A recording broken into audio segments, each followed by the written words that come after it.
All right, tonight we are also here to celebrate a rare accomplishment, so rare that it's never happened before. We've certainly published books, but we never published books through the Jewish Publication Society. Those of you who have been taking, yes.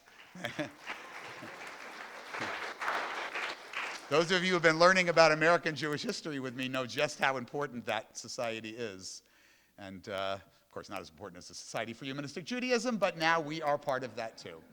So tonight we are here to welcome back a son of our congregation and our community, Rabbi Adam Shalom, who is, of course, the dean of the International Institute for Secular Humanistic Judaism, the American branch, and has trained many of our rabbis, and himself studied at the Institute, and is the rabbi of Kol Chadash in Deerfield, and our colleague, Rabbi Jody Kornfeld, also of Deerfield, which made me think we had more congregations than we actually do before I joined, because two in Deerfield, where must there be many, many others? Rabbi Kornfeld is the leader of Beth Kaverim, a wonderful congregation, the neighbor of Kol Chadash, and also my friend, as is Adam. And I'm so pleased to welcome you up to talk about this amazing book that you put together. Welcome them, everybody.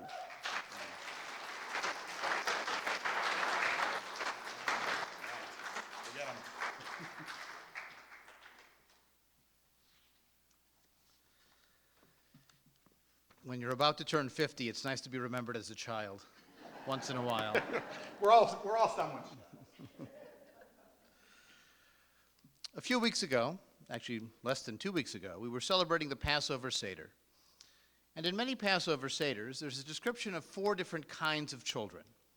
There is the wise child, the wicked child, the simple child, and the child who doesn't even know enough to ask questions. And each of those children is supposed to be answered in the proper manner. Which child is the humanistic Jew? Well, for many people, they assume that we are one of the low ones. We may be so ignorant of Jewish life that we don't even know how to ask the right questions. They may assume that we're so simple that we know shalom, and we know shalom, and the other meaning of shalom, but that might be about it. They might assume that we're the wicked child, who has learned something about Jewish tradition, but has used that to reject it, and to break away, and to critique, and to put themselves outside of the Jewish community. But what if, just for argument's sake, we claim that a humanistic Jew can in fact be the wise child? Someone who knows a lot about Jewish history and tradition and culture, someone who has learned from the Jewish experience, even a movement, a community that has creatively contributed to the possibilities of being Jewish in the 21st century and beyond. Of course, I'm preaching to the choir in saying that we can and we are the wise child in Jewish life, as there are many wise children in many Jewish communities. The genesis for this book was the idea of sharing that wisdom with a wider audience. We've published plenty of books. We have a lot of material online and videos and blog posts. We have a Sherwin Wine tribute site that has hundreds of articles and audio recordings. But the wider Jewish world hasn't heard of us. At least hasn't heard of us enough, or hasn't heard of us in the right way. They've heard of us as the negatives, the no's, the don'ts. But what if there were a way to try to open those doors and open those minds and share some of the insight that we have into the Jewish condition? So I want to read to you the first piece that Jody Kornfeld and I chose to put in the book. And I do want to say at the outset, Jody and I, through the process of developing and editing and re-editing and proofing and reproofing and proofing again this text, have become very good friends. And so if I refer to her as Jody instead of Rabbi Kornfeld, it's not a sign of disrespect. In fact, it's the opposite. It's a sign of respect for her wisdom and knowledge and our connection through the book process, so don't take it as anything personal if I call her Jody instead of Rabbi Jody. But when Rabbi Jody and I were doing the outline for this book, we thought the best piece to put at the beginning would be a passage that explains how we are not just humanists who happen to be Jewish, that our Jewishness and our humanism are intimately entangled, entwined, and rooted in each other. And so we found a wonderful passage by Sherwin Wine, whom you may have heard of before. It's called Jewish History, Our Humanist Perspective. The Jewish experience is the experience of humanism. Through the eyes of tradition, through the vision of priests, prophets, and rabbis, Jewish history is a testimony to the power and justice of a loving God. The Jewish people is a chosen people, chosen for special duties, special suffering, and special rewards. All that happens to the Jewish nation is part of a divine, noble plan, even though we humans, like poor Job, have difficulty understanding its nobility. But the real history of the Jews has a meaning different from that which the authors of its tradition, the priests, prophets, and rabbis, wanted it to be. No historic belief system can hide the undeserved suffering of the Jewish past. No age-old ideology can hide the cruelty of the fates. In the century of the Holocaust, the illusions of the past insult the memories of our martyrs. If Jewish history has any message, it is the demand for human self-reliance. In an indifferent universe, there is no help from destiny. Either we assume responsibility for our fate or no one will.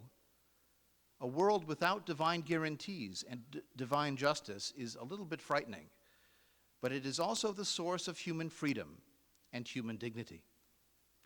We stand alone and yet together to create the world we want. That's powerful. It's moving. It's insightful. It's both ideology and liturgy, because this appeared in a Shabbat service focused on Jewish history. It's an expression of who we are and what we believe in positive terms. Now, the road to creating this book was long and winding. There have been other anthologies, collections of secular Jewish thought before. In fact, in 1976, 49 years ago, there was an anthology called The Faith of Secular Jews that was published by Saul Goodman and Contemporary Press. It was a collection of secular Jewish thought at the time. But most of the Jewish thought that claimed to be secular that they wanted to collect was originally in Yiddish. It was part of the Jewish left, the labor union movement, whether you were socialist but anti-communist, or pro-communist and anti-just socialist, or somewhere in the nonpartisan but generally left of center Jewish left. They had in common a focus on Yiddish language, on Jewish culture, and on a non-religious Jewish identity. Sometimes their secularism was defined by what they did not do, as opposed to what they did do and believe. But this was a collection that was, by the way, all men, published in 1976, and mostly focused on that Jewish left world. So when our movement decided that we wanted to develop our own anthology that expressed who we were, both in our sense of roots in the Jewish past, but also the present of creating a global secular and humanistic Judaism, we created an anthology that went back before and forward beyond and broader and wider and a little more gender diverse, though not enough. And so in 1995, we came out with our anthology called Judaism in a Secular Age. It collected 50 writers, thinkers, activists, from literary figures, poets and novelists, to intellectuals, teachers, professors. We had Spinoza at the beginning, because he was the dawn of a secular society, fighting for the right to think for himself. We included some of the fellow travelers in the broader Jewish world, people like Achad Ha'am and Theodor Herzl and Sholem Aleichem, Chaim Jitlovsky, one of the ideologues of that secular Jewish school world, but also people involved in Zionism and just general human culture, Sigmund Freud and others. And then we had a third section of the book that were the framers of secular humanistic Judaism, the people who actually were putting a movement together. People like Sherwin Wine and Yaakov Malkin and Daniel Friedman and Herschel Hartman and many other people from our movement that were active in the 1980s and 1990s. It was a wonderful publication. It provided a sense of who we are, or, as I would say now, who we were in 1995. About 4 years ago, I began to think, well, we're coming up on the 30th anniversary of that book. And sadly, I took a look at the Framers of Secular Humanistic Judaism section, and there were a lot of them that aren't here anymore. And there are a lot of leaders in our movement who weren't included in the book. I mean, I was too young. But there are plenty of other people who should be and whose voices have been influential in the development of our movement in the years since 1995. And so we approached the Jewish Publication Society with an idea. I began working with Rabbi Jeremy Kreidel initially, who later had to pull out of the project, and we added in Rabbi Jody Kornfeld. So together, the three of us initially, and then ultimately Jody and I, proposed to JPS, why don't we make a new anthology of the full roots of secular and humanistic Judaism? Let's go back to the Bible, and we'll pull out something from the book of Job and the book of Proverbs, those questioning voices, those approaches to wisdom separate from revelation. We can draw from the rebel rabbis like Chibi al-Balchi and Elisha ben Avuya, who challenged the rabbinic consensus.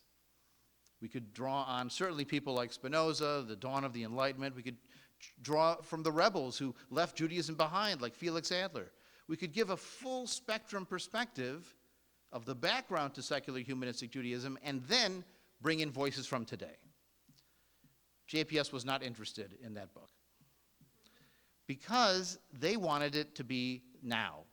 What we had as part 3 or part 6, they said, let's do that. Let's talk about how humanistic Judaism answers the big questions of Jewish life. How do you explain who you are? How do you celebrate holidays? How do you approach key questions of identity and ethics and values?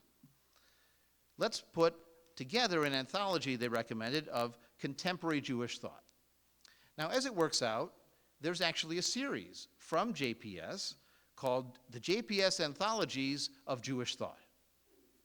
There's a volume on Orthodox Judaism.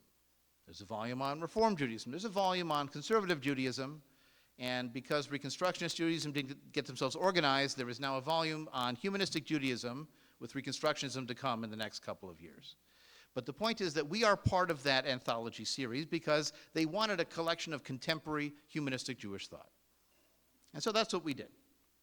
We would collect the best essays that we could find from a wide range of voices, also drawing on some of the best thinkers of our founding era of the movement. There are a number of Sherwin Wine and Dan Friedman pieces in this volume, a few from Yaakov Balkin as well. But we also wanted to draw on our newer voices, newer perspectives, newer ideas of what's important and how we define who we are and what we do. Now, Jody's going to talk in just a moment about the structure of the book and some more of the contents of what's actually in the book. But what I'd like to do, just to conclude my part, is to highlight some of the themes that came out from putting this book together, reading it and rereading it, seeing what animated many of the chapters. The first thing, and you saw it reflected in some of the readings in our Shabbat service tonight, is the idea of having a positive set of beliefs. We are believers. We are not non-believers. We have reasons why we do what we do or choose not to do what we choose not to do. We did include in the anthology one of Sherwin Wine's best essays on the topic called Believing is Better Than Non-Believing, where he explains why we frame ourselves in the positive sense. We are defined by what we do believe in. We do believe in human rights. We do believe in freedom and responsibility to other people. We do believe in human autonomy to decide what happens to their own life. And so this is part of our positive framing of who we are. Now, both Jody and I learned with Sherwin Wine how to do that. We've worked as congregational rabbis for collectively decades. It was still a learning process for us. When we were talking on certain topics, our editor, Joy, was wonderful in pointing out, this is too negative. You're talking about another movement in a negative way. Talk about yourself positively instead. And so she retrained us. And we worked on refining that approach of positive statements of who we are and what we believe. And I believe you'll find a lot of that in the book. It turns out that writing an anthology means writing a lot of introductory essays and a lot of introductions to each of the readings and a lot of footnotes that explain details of the readings. And so as much as this is an anthology of other ideas, there's a lot of us sprinkled in there in the framing and the ideas and in the choices that are defining the book. So positive beliefs was an important theme. A second theme that was a bit of a surprise to us in jumping out was the balance of individual freedom and group responsibility. We're a movement that celebrates individual freedom, freedom to make up your own mind, freedom to make your own choices from the large archive of Jewish life and culture, freedom to choose how to self-actualize and to make the most of your own experience. That's reflected even in our approach to becoming Jewish, where you don't need a rabbi to give you permission. We accept someone who self-identifies as a member of the Jewish people. That's part of that self-actualization. Who is a Jew? Someone who says they're a Jew. That's our answer. That's part of that self-actualization, that celebrating the autonomy and the rights of the individual. At the same time, we are not radical libertarians who think that we have no responsibilities to each other. We do have responsibilities to each other. It's part of living as an enlightened human being in a mutually dependent society. That's how we define our ethics, by the consequences of our actions for ourselves and for others. We're allowed to emphasize what's good for us, but we also have to think about what's good for other people. We have to find a common ground to work with them. And so that theme of individual freedom but collective responsibility and identity appears again and again throughout the book. A third theme was a shift in messaging in the generations of our movement. The earlier generations in the 60s, 70s, 80s were very prescriptive. They would say, this is what humanistic Jews do, and this is what humanistic Jews do not do. In other words, you should not do these things. Very prescriptive. I'm reminded, when you read Sherwin-Wine's Humanist Haggadah, which came out in the late 1970s, there's a particular passage in there where he describes eating the egg, which is part of the Seder plate. And at the bottom of the page it says, every person should take an egg, salt it to improve its flavor, and then eat it. And I always thought to myself, what if I don't want salt? It's not presented as if you choose or you may choose. This is what you should do. It was very prescriptive. And so that was the style. And part of that is the breaking away from a traditional practice and past, and part of it is defining the boundaries of a new movement. But our own movement has begun to shift a bit on that, where we want to empower people, again, in that ideology of individual self-actualization, to make their own choices. So one example we included in the book was a very illuminating discussion that appeared on Facebook. That doesn't always happen. But in this case, this Facebook discussion was fascinating because it started with a statement from the Guide to Humanistic Judaism, which was originally written in the mid-1990s, and it talked about the wearing of a yarmulke, the traditional head covering. And in the Guide to Humanistic Judaism, it said, this is inappropriate for humanistic Jews, they should not wear them. And some people in this Facebook discussion group said, well, I don't wear it out of a fear of God.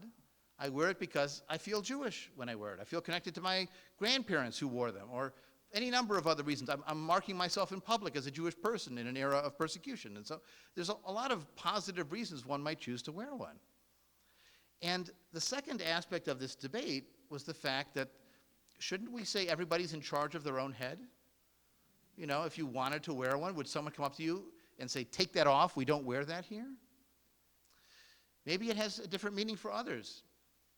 And so that was part of the discussion, where now we're shifting from a prescriptive to a descriptive. Now, I notice in this room there aren't any people wearing yarmulkes, and in most humanistic Jewish communities, the ethos is it's BYOY. Bring your own yarmulke if you want one, but we don't provide them. It's not the assumed ethos, but if someone chooses to wear one, again, it's their head, they can do what they choose to do. So that's the shift from the prescriptive to the descriptive. And in many of the essays that we've included as introductory pieces, we try to stick to that approach of, this is what many humanistic Jews do. One of the perennial questions is, what do humanistic Jews think about Israel? Well, guess what? A lot of different things.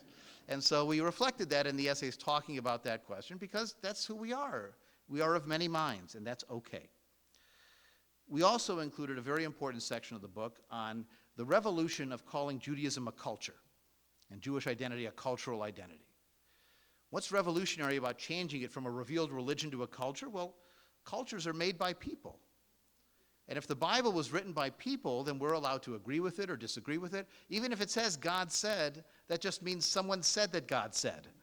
And so we can learn from it or we can reject it, but we can treat it as something that was created by people at some point in time, and maybe they had insight into the human condition. Lo tov adam heyod levado, it's not good for humanity to be alone. That's wonderful. And maybe they had limitations in their approach to slavery or women or non-Jewish populations. And we're allowed to say they're part of our past even if we disagree. That's a cultural approach to our inheritance. Cultures evolve over time. Moses did not have a bar mitzvah. that's something that was invented many centuries later. This is really the reality of the Jewish experience. It changed over time, it evolved, it drew from other cultural experiences, and that not only more accurately reflects the past, but it empowers us to make changes in our own day. Because if it evolved in the past and changed in the past, then we as people are people like the people that made it in the first place. And so we can also steer that ship and evolve it in a way that's meaningful to us. And most importantly, culture says there's no one way to do Jewish. You know, there's Jewish food that isn't Ashkenazi. There's different approaches to charoset and to latkes. You know, there's a period in Jewish history where there were no latkes with potatoes because there were no potatoes in Europe. Remember, they came from the Americas at a certain, so they actually started making latkes with cheese. Sounds pretty good, actually. But that's part of the evolution that we learn when we read the history, and again, that empowers us to choose from that wide library of Jewish options as we are doing Jewish. And that's the last point, the last theme that came out of this book. It was very important to Jody and I to include examples of what it means to do humanistic Judaism. Not just the theory, the philosophy, the ideas, but what does it mean if we have this approach of individual self-identification with being Jewish? What does that mean in terms of a process to become Jewish? What would a humanistic ketubah look like if you were getting married? How would you approach the ritual of Shiva if somebody dies? What does a bar, bat, or b mitzvah look like in a humanistic Jewish community? We wanted to include concrete examples of this because we have found in our experience explaining humanistic Judaism that if you try to just talk about it instead of demonstrating it, it's like learning the rules of baseball without ever watching a game. You have to see it done, and then it clicks. It clicks. So many people come to the b mitzvahs that our congregations do, and they say, what a wonderful thing that you've created here. My favorite are the people who come, you Jews have these wonderful ceremonies, as if this is what they're all like, you know. But that's what's meaningful, is to see it lived out in real life.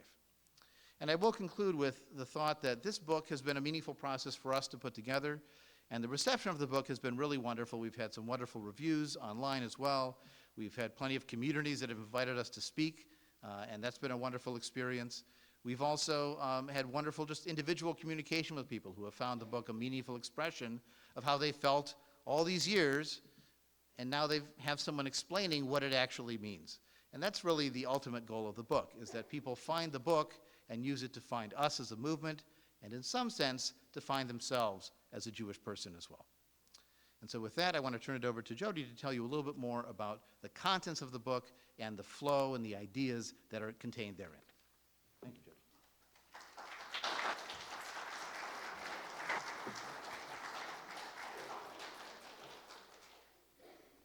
So I hope I don't overlap with some of the things that Adam had to say, but indulge me if I do. We're so happy to be here tonight to celebrate our book. And it's one of the few occasions where we have been together in person. One thing that we learned is that even though our congregations share the zip code, we live in adjacent zip codes, but we wrote the entire book over Zoom. So let's delve a little bit deeper into the contents and those themes that Adam was talking about, and some of the surprises that we encountered along the way. You know, we were very fortunate to have a wealth of material to draw from for inclusion in the book. And while Adam and I, as he was alluded to, we wrote the preface, the introductions to each chapters, the introductions to each entry, including brief biographical information about the authors, we were able to include essays from so many of our colleagues. And that was a wonderful resource. A thorough representation of humanistic Jewish writers and rabbis and others ensured that it didn't turn out to be, no disrespect meant, it didn't turn out to be a Sherwin Wine anthology, because his writings are everywhere, and there's a website dedicated to that. So we wanted to make certain that these were different voices, but we couldn't forget where we came from. Right, so Sherwin is definitely in there, and the entire volume is dedicated to him.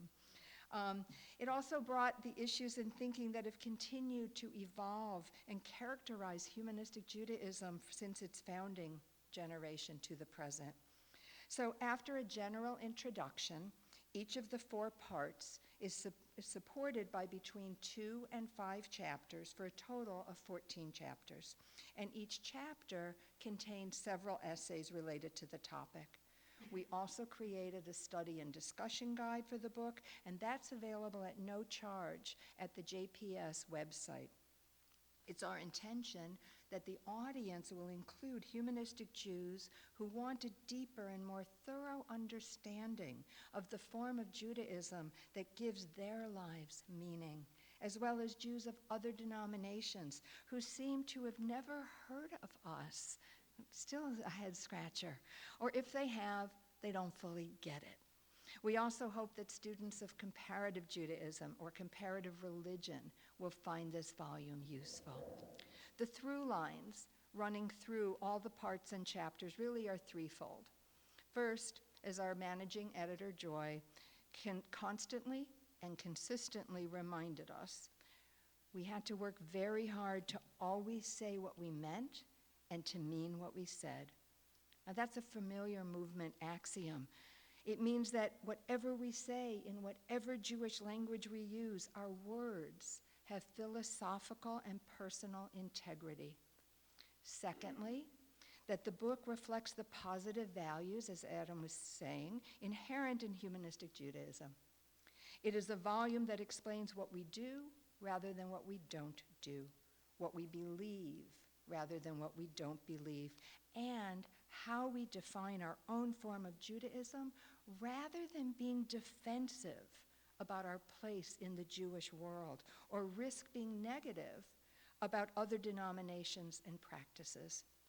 And third, the inherent tension that Adam was describing between the individual and the communal is recognized and acknowledged. Humanistic Judaism is an empowerment movement. The underlying philosophy is the recognition of the power and authority of human beings over their own lives. Each one of us, we have that power. We are free to choose those parts of the tradition that resonate, reject those that don't, and create new liturgy and rituals that reflect our values. At the same time, the communal aspects of humanistic Judaism has led to the development of congregations and communities. Our leadership works to create meaningful communal moments of celebration, of grieving, and reflection. We want to be among like-minded people, but not to the exclusion of the other parts of our lives, nor do we strive for unanimity.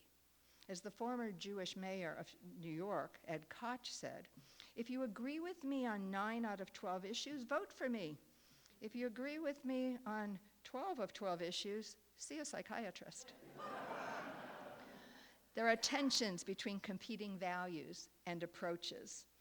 The words challenge, challenging, and tensions appear almost 30 times in this book.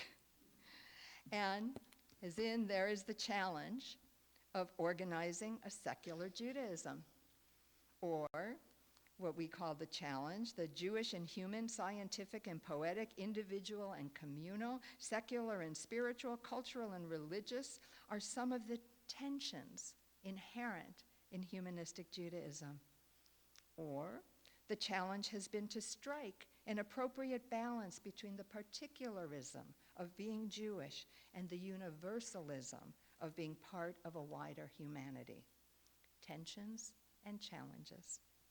So despite the full title having 3 specified subjects, beliefs, values, practices, the book is in fact divided into 4 parts: beliefs and ethics, identity, culture, and Jewish life. Beliefs and ethics is the title of part 1. There, you will find the fundamental and foundational elements. This includes the God question, ethics, positive humanism, and spirituality. Part 2 covers identity. In its introduction, we write, humanistic Judaism brings a new paradigm to the question, who is a Jew? It finds the old dogmatic and hierarchical approach to Jewish identity unacceptable. With no Sinai covenant or heavenly commander, The meaning of becoming Jewish, or being Jewish for that matter, is found through identification with the historical experience and culture of the Jewish people. And this is supported by the most recent Pew Research Center study of American Jews from 2020, a portion of which is included in the appendix to the book. And that study found that a majority of American Jews view Jewish identity as cultural. 53% of the participants responded that being Jewish is mainly a matter of ancestry, culture, or ancestry and culture, not religion alone or even in combination with those other choices. This part of the book also addresses issues of welcoming and inclusion, adoption of humanistic Judaism in contradistinction to the conversion process of other denominations, intermarriage, and Israel Zionism. Part 3 addresses culture. Now, religion is, of course, part of Jewish culture, but it's not the only part, nor even the dominant part. That would be too narrow. I want to share with you what I think is my favorite passage in the book. It is a passage by the late Yehuda Bauer. And I believe he was at a colloquium on this very stage. And so I'm just having a moment, right, to read his words.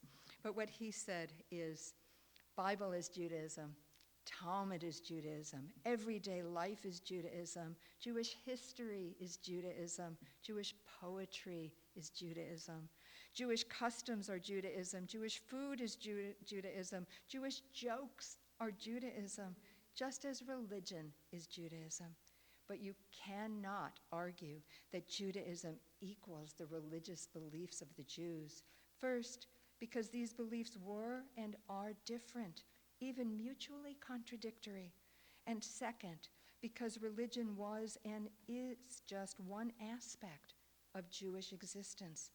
Today, for many Jews, it is not even that. Judaism, then, is everything that the Jewish people in their very long history have produced. Judaism is Jewish civilization. Judaism is Jewish culture. So as you well know, because I always recognize our audience, right? Humanistic Judaism centers Jewish culture as the basis for Jewish identity. And Bauer's recitation is sort of a counterpoint to the exchange between two characters from Nathan Englander's short story, What We Talk About When We Talk About Anne Frank. It's from his book of the same name, a portion of which we did include in the Jewish culture section. There, the first character says, "There is such a thing as Jewish culture. One can live a culturally rich life." To which the other character responds, "Not if it's supposed to be a Jewish life. Judaism is a religion, and with religion comes ritual. Culture is nothing. Culture is some construction of the modern world, and because of that, it is not fixed. It is ever-changing and a weak way to bind generations. It's like taking two pieces of metal, and instead of making a nice weld, you hold them together with glue." Our book maintains that Jewish culture is the very basis for a meaningful Jewish identity. It strongly welds together textual material from the earliest Jewish literature of the Bible and non-textual material, such as art and music, to create a rich, full, and diverse Jewish canon. It is almost a paradox to consider the Jewish cultural output a canon, because that notion, the notion of a canon, is generally thought of as a closed body of works. See, it's incumbent on us. It's a big responsibility. It's incumbent on us to add to the canon, to reflect the growing and changing makeup of the Jewish people. There is value to expansiveness and growth. It is not frozen at one point in time, nor dominated by one perspective. There is no authority that deems it closed and immutable. Yet, of course, there are definitional limits, lest the word itself lose its meaning. And then part 4 focuses on how humanistic Judaism is lived. It's entirely about our Jewish life, with expanded chapters on liturgy, life cycle, and education, with examples, specific examples of ketubot, liturgy, a bar mitzvah speech, and essays on sitting Shiva and on education. Because, well, I love Adam's analogy, being a really big Cubs fan, about needing to see the game to understand it and not just read the rules. I think the other important thing is that if we don't give examples, contemporary humanistic Judaism would appear unrealized and merely an intellectual exercise. Now, we encountered a number of surprises as we wrote the book. The length of time that it took us to write it was indeed surprising. This project began in 2021, with the final manuscript submitted in November 2023, and the published volume coming out officially in January 2025. I don't think that Adam or I were prepared for the added responsibilities that perhaps to our way of thinking would not be thought of as those responsibilities of an author. The book you now see is the product of our efforts over all those months that turned into years. And over that time, apart from writing it and editing it, we learned about getting necessary permissions, arranging for the cover design, reviewing the copy-edited version, reviewing the page proofs, indexing it with a deadline that just happened to be Rosh Hashanah, marketing it, and at long last sharing it at events like this. Another surprising aspect was the number of times we faced editorial questions about how humanistic Judaism was in fact different from Reform or Reconstructing Judaism. Or phrased differently, the question of, isn't what we do in our schools or in our liturgy the same as those in other denominations? That was a recurring question. We were asked, but what about prayer? What about the Shema? We had to advocate for and even push JPS to include examples of humanistic Judaism in action, the contents of all of part 4. Ultimately, I think we can confidently say that this book is unique and groundbreaking. It clearly, concisely, and fully articulates the nature of a humanistic Jewish identity, namely one that is a matter of self-definition and that centers Jewish culture as its foundation. The notion of self-identity is given its own chapter, chapter 6, and is underscored by our inclusion of the statement of the International Federation of Secular Humanistic Jews on who is a Jew, as also the afterword, the declaration of the 8th Biennial Conference of the International Federation of Secular Humanistic Jews on choosing to live as a secular humanistic Jew. As for making Jewish culture the basis for Jewish identity, we demonstrate how moving Jewish culture from the periphery to the center, from the margins to the core, mirrors the lived experience of secular humanistic Jews. There's room for religion, but it's put into its proper perspective. You know, when the Reform movement published its new Siddur in 2007, the Mishkan Tefillah, it included additional readings and poetry, either as footnotes or in the margins, off to the sides, with the main liturgical portions in the center. For humanistic Judaism, the additional readings and the poetry, that's the liturgy. They comprise the center. Our culture forms our identity. And one final way in which this book is unique is the expansion of the canon set forth in the final section that we called Go Forth and Learn. There's there additional material in the form of books, texts, film, music, and works of art are enumerated. And in the study guide, we invite the reader to add to that enumeration because, you see, as soon as the book was published, that section was already lacking. New books were published, new films premiered, and new music was created. Now, a preface may seem like an odd way to conclude, but what we wrote in there is fitting. We wrote that this book, then, is your invitation to get to know and deepen your connection to contemporary humanistic Judaism.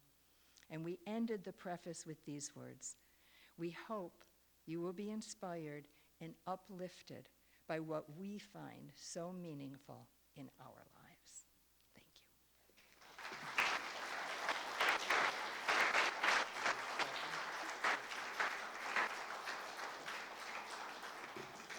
So we have time for a few questions or comments or thoughts. If you have them, we're happy to take those. Yes, Suzanne, please. I'll repeat it into the mic for those who are online. Hello.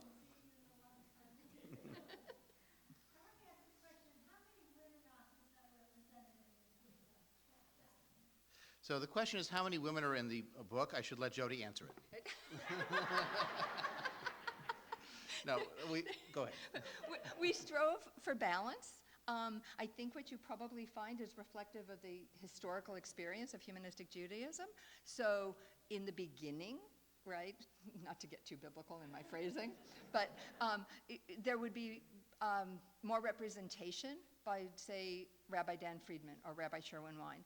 Then as we move to other topics, I think that there's really a fair balance between men and women that are in there. I can assure you that everything that is in this book has been through female eyes as well, and that there were, where we had occasions to make an affirmative statement, for instance, where we enumerated some Yiddish authors. We wanted to make certain that it wasn't just male Ashkenazi authors.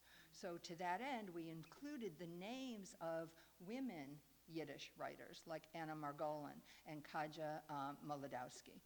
So I think it was a concern, and I think that we addressed it well. Yes, please. So did you look for things that were already existing, or did you go out and ask people you thought would be good authors and good representation to write something? So the question is, did we only take pre-published material or ask people to write original pieces? And the answer to that is yes. We did a little bit of both. We started by collecting works that had already been published. Many of them came from our journal and magazine, Humanistic Judaism, which goes back to the 1970s. As part of the Sherwin-Wine Legacy project that our institute's been working on, we digitized just about all of those past issues of the journal going back almost 30 years. And so we had them already digitized and organized so that we could draw on many of those pieces that had previously been published. And therefore, the permission was writing Miriam and saying, can we use these pieces? And she said, sure. So that was the easy part. We did find some authors outside of our movement that we wanted to include, like Nathan Englander, Nicole Krauss, Marcia Falk, and some others, where their ideas have really, or their example of literature really reflects some of the themes we wanted to highlight. So we had to ask for permission from their publishers.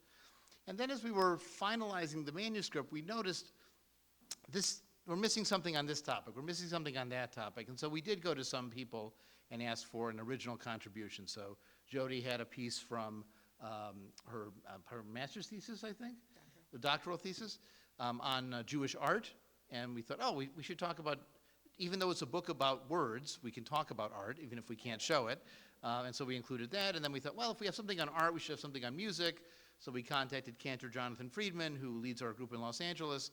And so he contributed something on Jewish music for humanistic Jews. So we did a little bit of both. We started with what already existed, and where we found holes, we decided to fill those in with original writing. So there's some new stuff and some old stuff. Yes?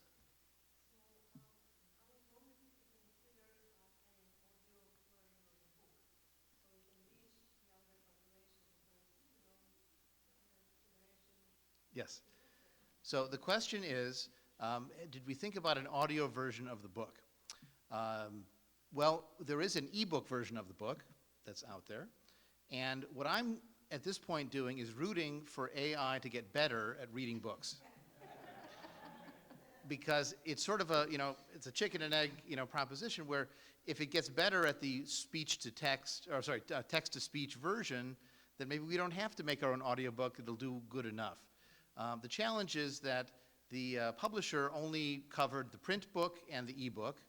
They also sell the ebook at almost the same price as the print book, which I think is ridiculous because it costs them nothing to sell another. They don't have to print it. It's digital. So, but their goal is to sell books and to make revenue, and we get a small piece of that revenue as the authors. Split in two. Split in half because there's two of us.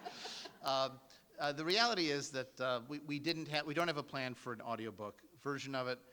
We have plenty of other books that our institute has published. Some of them are on the table out there in the lobby.